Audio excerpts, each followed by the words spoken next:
ദൈവനാമത്തിന് മഹത്വം ഉണ്ടാകട്ടെ. അനുഗ്രഹിക്കപ്പെട്ട മറ്റൊരു ദിവസം കൊണ്ട് കർത്താവ് നമുക്ക് നൽകിയിരിക്കുകയാണ്. നമ്മുടെ എല്ലാം ജീവിതത്തിൽ പലവിധമായ അനർത്ഥങ്ങളും അപകടങ്ങളും ഒക്കെ സംഭവിക്കാമായിരുന്നു. പക്ഷെ അതിൽ നിന്നെല്ലാം വിടുവിച്ച് സർവശക്തനായ ദൈവം നമ്മെ ഇന്നുള്ളതുപോലെ അനുഗ്രഹമായി നിർത്തിയിരിക്കുകയാണ്. നമ്മൾ ദൈവത്തിന് എത്ര നന്ദി പറഞ്ഞാലും മതിയാവുകയില്ല. ദൈവപൈതലേ, ഇന്ന് ദൈവത്തിന് എന്താണ് നമ്മോട് സംസാരിക്കാനുള്ളതെന്ന് നോക്കാം. ദൈവം ഇന്ന് നമ്മളോട് സംസാരിക്കുകയാണ്. ദൈവത്തിൻ്റെ വാഗ്ദത്തങ്ങളെ നാം ഒരിക്കലും അവിശ്വസിക്കരുത്. ദൈവത്തിൻ്റെ വാഗ്ദത്തങ്ങൾ നമ്മൾ 2 കൊരിന്ത്യർ 1:20 നമ്മൾ നോക്കുമ്പോൾ കാണാം, ദൈവത്തിൻ്റെ വാഗ്ദത്തങ്ങൾ എത്ര ഉണ്ടെങ്കിലും എന്നുള്ളതാണ്. അപ്പം ദൈവം നമുക്ക് എത്ര വാഗ്ദത്തം, നമ്മുടെ എല്ലാ ജീവിതത്തിൽ നമ്മൾ എടുത്തു നോക്കുകയാണെങ്കിൽ കർത്താവിൻ്റെ ഒത്തിരി വാഗ്ദത്തങ്ങൾ പ്രാപിച്ചവരാണ് നമ്മളെല്ലാം. പക്ഷേ കുറേ നാളൊക്കെ ഈ വാഗ്ദത്തത്തിന് വേണ്ടി പ്രാർത്ഥിക്കുകയും വിശ്വാസത്തോടെ കാത്തിരിക്കുകയൊക്കെ ചെയ്യും. പക്ഷേ ജീവിതത്തിൻ്റെ ചില സാഹചര്യങ്ങളിൽ ഇതങ്ങോട്ട് പ്രാപിക്കാൻ കഴിയില്ല, മുന്നിൽ ഒരു സാധ്യതയും ഇല്ല എന്നുള്ളൊരവസ്ഥ വരുമ്പം ഇത്രയും വിശ്വാസത്തോടെ പ്രാർത്ഥിച്ചുകൊണ്ടിരുന്ന നാം ഓരോരുത്തരും പെട്ടെന്ന് അവിശ്വാസമുള്ളവരായി തീരുന്നതായിട്ട് കാണാം.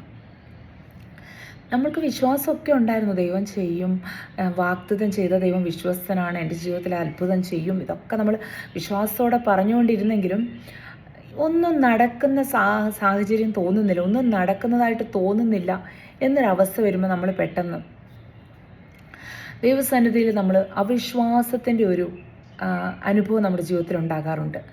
പക്ഷേ നമ്മൾ നോക്കുകയാണെങ്കിൽ യാക്കോബിൻ്റെ ലേഖനത്തിൽ നമുക്ക് കാണാം, സംശയിക്കാതെ നമ്മൾ മുന്നോട്ട് പോകണമെന്ന് പറയുന്നുണ്ട്.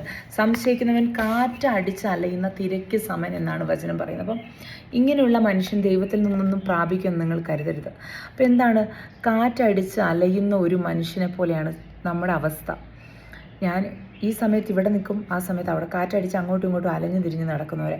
ചില സമയത്ത് ഒരു വിശ്വാസം ഉണ്ടെന്ന് തോന്നും, ചിലപ്പോൾ തോന്നും ഇത് നടക്കില്ല, ചിലപ്പോൾ ഇത് നടക്കും തോന്നും. അങ്ങനെ അലയുന്ന ഒരു അനുഭവം എൻ്റെ ജീവിതത്തിലുണ്ടോ എന്ന് ഞാൻ എന്നെ തന്നെ ശോധന ചെയ്യണം.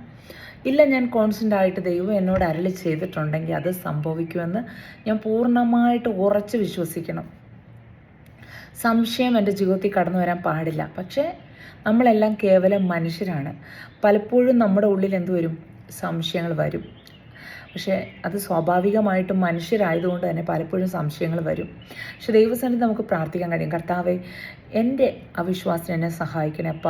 കർത്താവേ, എൻ്റെ ജീവിതത്തിൽ ദൈവം അരുളി ചെയ്ത വാഗ്ദത്തങ്ങൾ തീർച്ചയായിട്ടും നടക്കും. പക്ഷേ എൻ്റെ ജീവിതത്തിൽ അറിയാതെ ചില സമയങ്ങളിൽ അവിശ്വാസം കടന്നു വരുന്നുണ്ട്. ഇത് നടക്കുമോ നടക്കില്ല എന്ന തരത്തിലുള്ള അവിശ്വാസങ്ങൾ എൻ്റെ ജീവിതത്തിൽ കടന്നു വരുന്നുണ്ടെന്ന് ദൈവസന്നിധി നമുക്ക് ഏറ്റുപറയാൻ കഴിയും. നമ്മളെന്താ, ദൈവം ഒരു വാഗ്ദത്തം ചെയ്തിട്ടുണ്ടെങ്കിൽ അത് ഒവ്വാണ്. കർത്താവ് അത് ഉറപ്പായിട്ടും അത് ചെയ്ത് തന്നിരിക്കും. അവിശ്വസിക്കേണ്ട യാതൊരു കാര്യമില്ല. നമ്മളിപ്പം ആ ഒരു അവസ്ഥയിൽ നമ്മളിരിക്കുന്നെങ്കിൽ ദൈവാത്മാവ് നമ്മളോട് ഓരോരുത്തരോടും വ്യക്തിപരമായിട്ട് സംസാരിക്കുകയാണ്. അരുളി ചെയ്ത വാഗ്ദത്തം കയ്യിലിരിപ്പിൽ പിന്നെ എന്തിനാണ് സംശയിക്കുന്നതെന്നാണ് ദൈവാത്മാവ് ചോദിക്കുന്നത്. ആ വാഗ്ദത്തത്തെ മുറുകെ പിടിച്ചുകൊണ്ട് കർത്താവ് അരുളി ചെയ്തിട്ടുണ്ടെങ്കിൽ അത് കർത്താവ് തീർച്ചയായിട്ടും ചെയ്തിരിക്കും. അതൊന്ന് മുറുകെ പിടിക്കാൻ, സംശയമില്ലാത്തവരായിരിക്കുവാൻ ദൈവം നമ്മെ ഓരോരുത്തരെയും സഹായിക്കട്ടെ. ഈ വചനങ്ങൾ ദൈവം നിങ്ങളെ അനുഗ്രഹിക്കട്ടെ. ആമേൻ.